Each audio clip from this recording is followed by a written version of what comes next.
Digitally connecting rural India.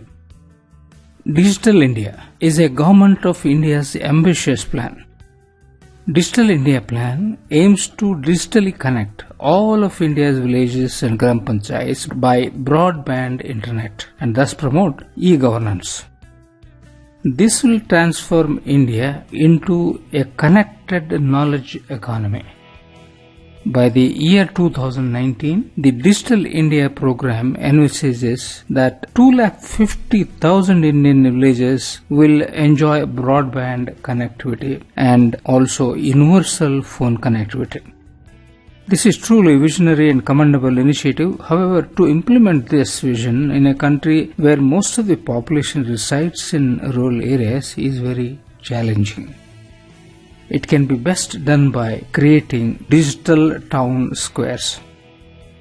These digital town squares are basically tower-based sites that enable the smart villages and would become a focal point for providing information, social, e-learning and e-governance services to the villages. This way they can become the springboard for rapid economic growth in the rural areas. This program has been envisaged by the Department of Electronics and Information Technology. The program will be implemented in phases from the current year till 2018. The Digital India is a transformational in nature and it would ensure the government services are available to the citizens electronically. It would also bring in public accountability through the mandated delivery of government services electronically. It will be a unique ID-based, interoperable and integrated government applications and databases. Digital India obviously is a national agenda, which aims to ensure that the government services are made available to all citizens electronically by improving online infrastructure and by increasing internet connectivity. It was launched in 2015 by Prime Minister Narendra Modi. The initiative includes many plans to connect rural areas with high-speed internet networks. Digital India has three core components. They are creating a digital infrastructure. Secondly, delivering services digitally.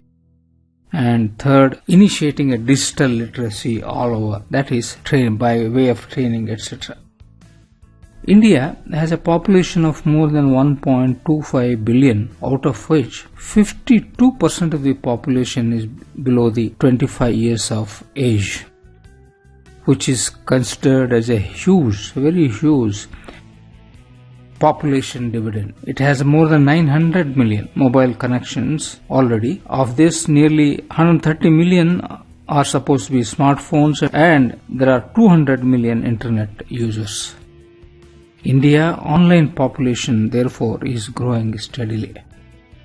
According to the sources, internet sources are the mostly used in urban areas as compared to the rural areas, but the trend is likely to be changed in the coming times. This is obvious because of the central government and state government initiatives that are taking place all over. Government policies have made the differences today, as there are nearly 1100 schemes that can be assessed across India. The major emphasis is therefore being given to provide better services to the people alongside improving internal efficiency. This program, the Digital India program, also brings all the ministries, state governments under one umbrella through which it can promote various economic activities. Through these initiatives, there will be creation of more job opportunities and people's aspirations can also be met. This will create a convenience to all citizens and information will be easily available, there will not be any standing queues and the transactions will be hassle-free. In future prospects, this will help in bridging the gap between rich and poor and all can be at a same platform to avail services. One of the best examples in today's scenario is IRCTC, that is railways, booking and cancellation of rail tickets online. In recent times, it has seen a major shift in people's perception of booking and cancellations of railway tickets. Let us take a look at various aspects of Digital India project in detail. The Digital India project involves, as said before, as many as 2.5 lakh villages. There will be universal phone connectivity, and there will be net zero imports by 2020, and there will be 4 lakh public internet access points. Wi-Fi will be a major component in this, and it will be provided in as many as 2.5 lakh schools and all the universities. Public Wi-Fi hotspots for citizens will be provided. There will be training for information technology for the citizens of India. Telecom and electronics job creation will be another aspect. Direct and indirect e-governance and e-services will be a major part of this.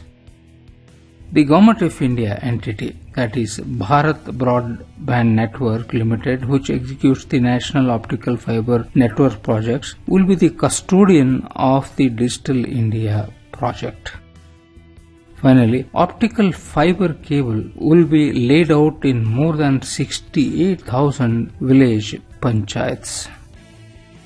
As said before, the digital town squares will be the major focus and the major component of this Digital India program. Globally, cities have an open public space like town squares. They become a focal point for recreational and social activity. In a similar fashion, the site of the telecom tower can become focal point. It is like a digital town square for providing services to the village. These towers provide in-site physical infrastructure, each with its own ecosystem of energy, security, etc. This can be utilized for delivering several critical services and facilities, all the places, especially the villages. These towers can extend significant benefits to the village economy, as demonstrated in several countries in Africa already. Now, the e-government and other valued services can be offered at these sites, as said before, and they include utility payments, for example, that is power, water and telecom bills, and also e-learning stations. Further, this program also aims to reach out villages to provide e-learning. For this, it has installed a learning station, kiosks, that have a preloaded educational material, and they aim at enhancing a functional computer literacy among the school children between 6 to 14 years. The ATC mobile towers are the nucleus for providing e-learning in rural areas. Tower sites are in close proximity to the community schools and schools in rural and semi-urban areas.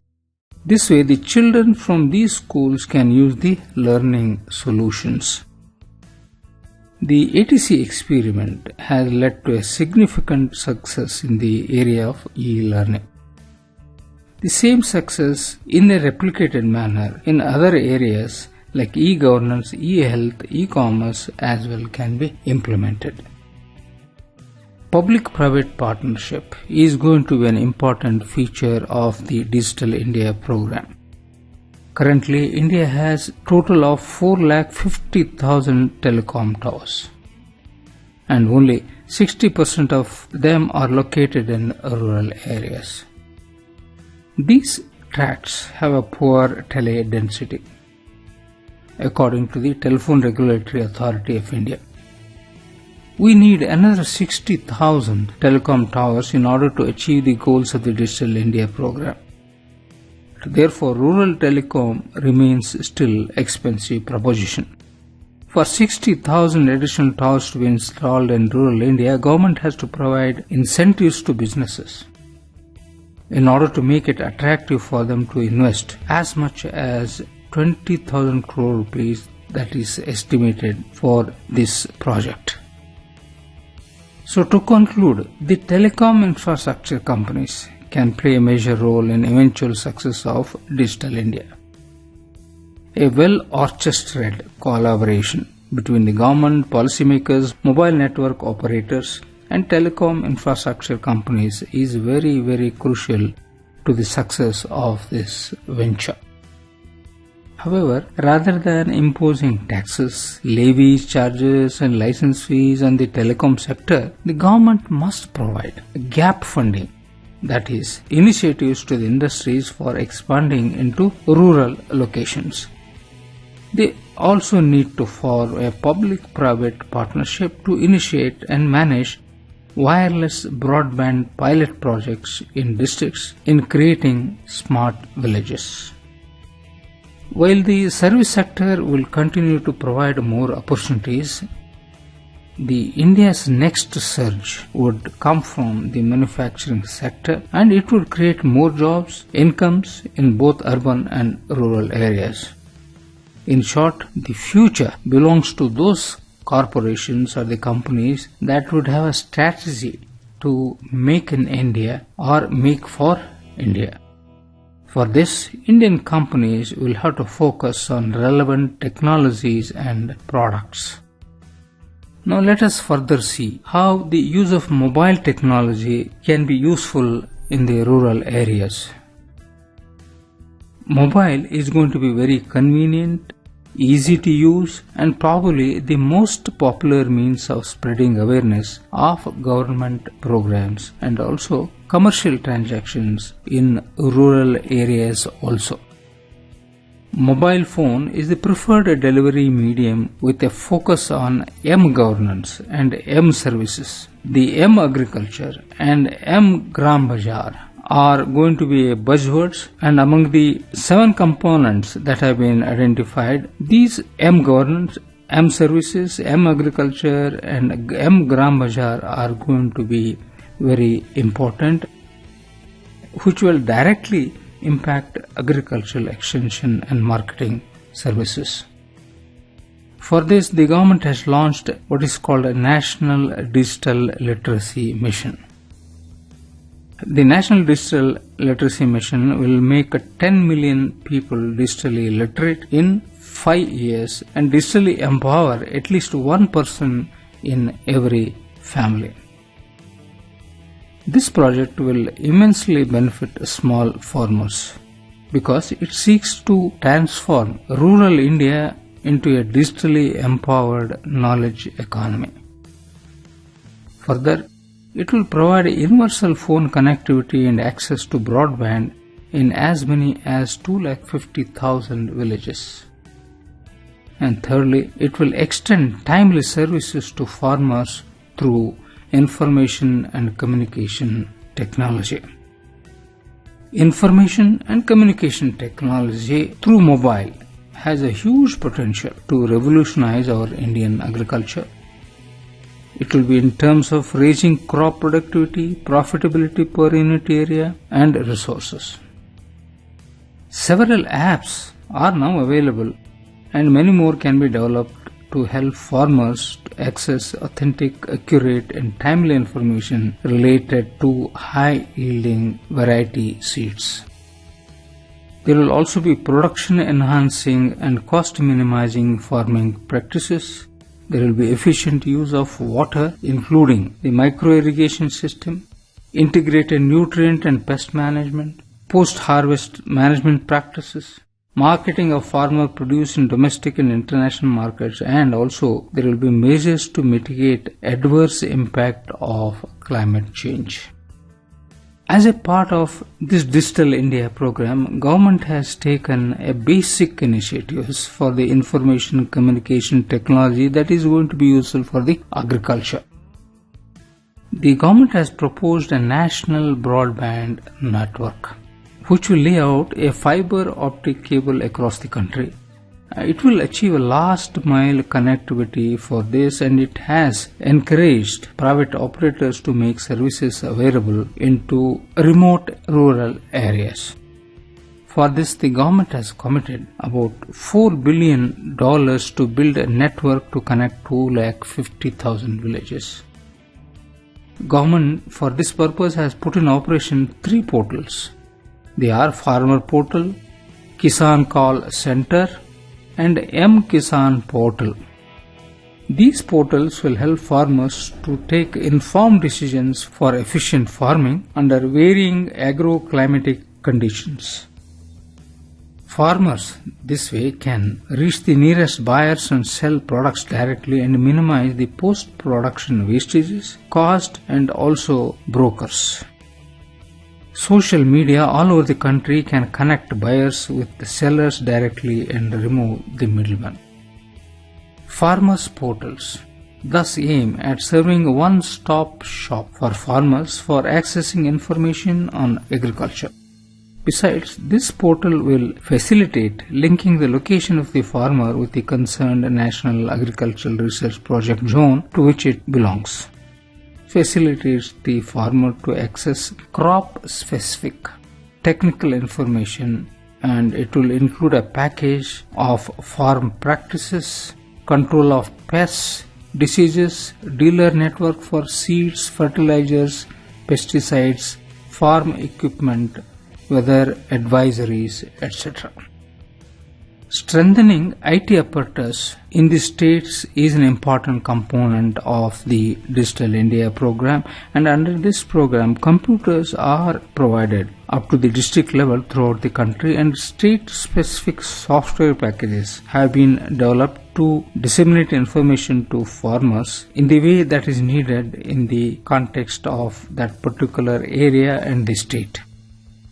Availability of required hardware and locally suitable software packages have been made, and this has resulted in a quick retrieval of data, dissemination of information to farmers, and also provision of farmer-centric services.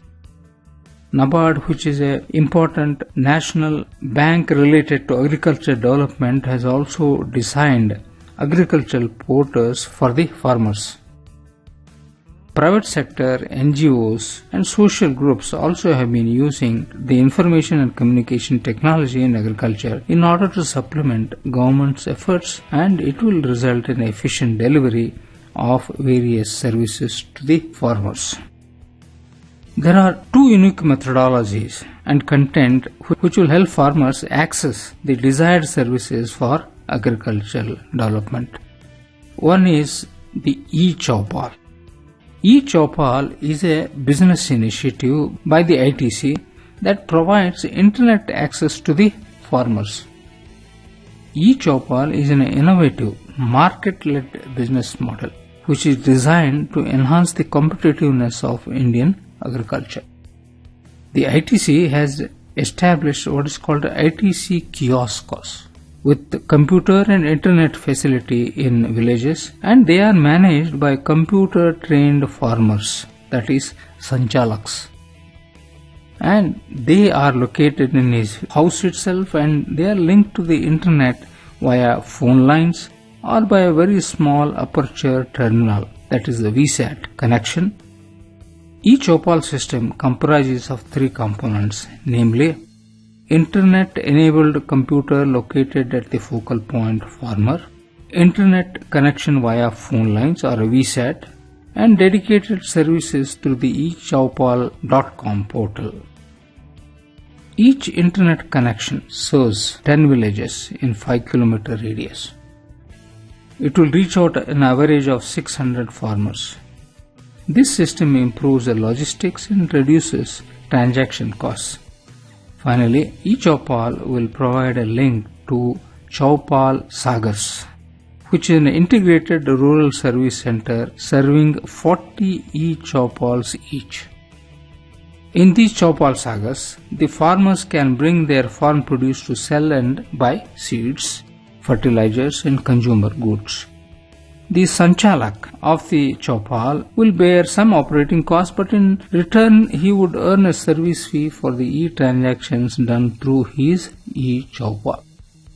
There will be warehouse hub, and it would fulfill the critical jobs like cash disbursement, quantity aggregation and transportation.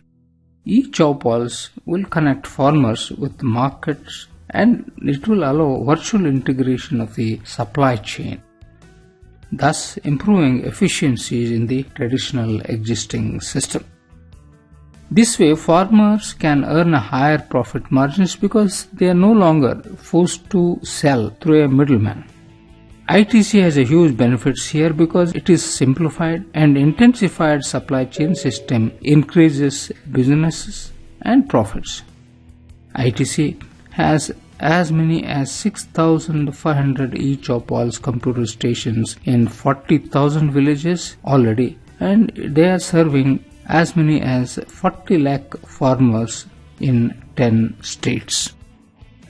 According to the situation assessment of Indian farmers, only about 28% of farmers use any kind of agriculture related information, whereas about 72% of farmers do not have any source of information that can help them to adopt a latest technology, and most farmers are unable to access the credit, insurance and marketing services from the established government and other semi-government institutions.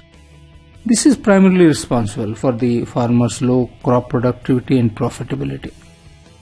India has the largest irrigated land, but it ranks second in terms of arable land, that is cultivable land. But still, the crop yields are 20% to 40% of the world's best levels. For marketing, small farmers have to deal with the multiple layers of middlemen. For example, as much as 70 to 85% of the farmers sell their products in the village itself to the middleman. These middlemen therefore take away about 50 to 60% of the price. Therefore, on an average, Indian farmers earn only 20 to 25% of the value paid by. The telecom policy of India aims to increase the rural tele density to 60% by 2017 and 100% by 2020. Mobile phones will be effectively used for the purposes, and they include generating, processing, transmitting, disseminating, sorting, archiving and retrieving critical information and data, and all this information will be related to agriculture. Therefore, the mobile phones are going to be omnipresent, cost-effective means to revolutionize agriculture in India. Farmers' timely access to the farm output relating to comprehensive information, right from the selection of seeds to the planting to marketing of produce in the domestic and international market, therefore, is a fundamental need for the farmer. Farmers need, therefore, information and communication technology enabled portals. They will serve many purposes. They can be developed rigorously, field tested, and they should be made available to them.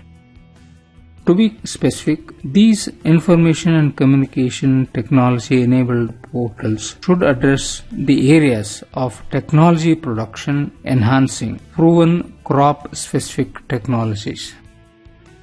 These technologies could be separate for dry land and irrigated farming. They should focus on efficient use of seeds, fertilizer, water, pesticides, farm equipment and labor, and also reclamation of degraded saline and alkaline land. These portals also can provide a post-harvest services, storage, transport, processing, packaging and marketing. They will also provide institutional services such as land records, farm credit, insurance, marketing, weather information, farmer and producers organizations, market ads, and also establishing a procurement centers of the goods of the farmers. The government facilities also will be accessible in this in order to provide availability of subsidies, assistance available to mitigate effects of climate change, drought, floods, earthquakes, cyclones, and such other natural disasters which may hit the farmers.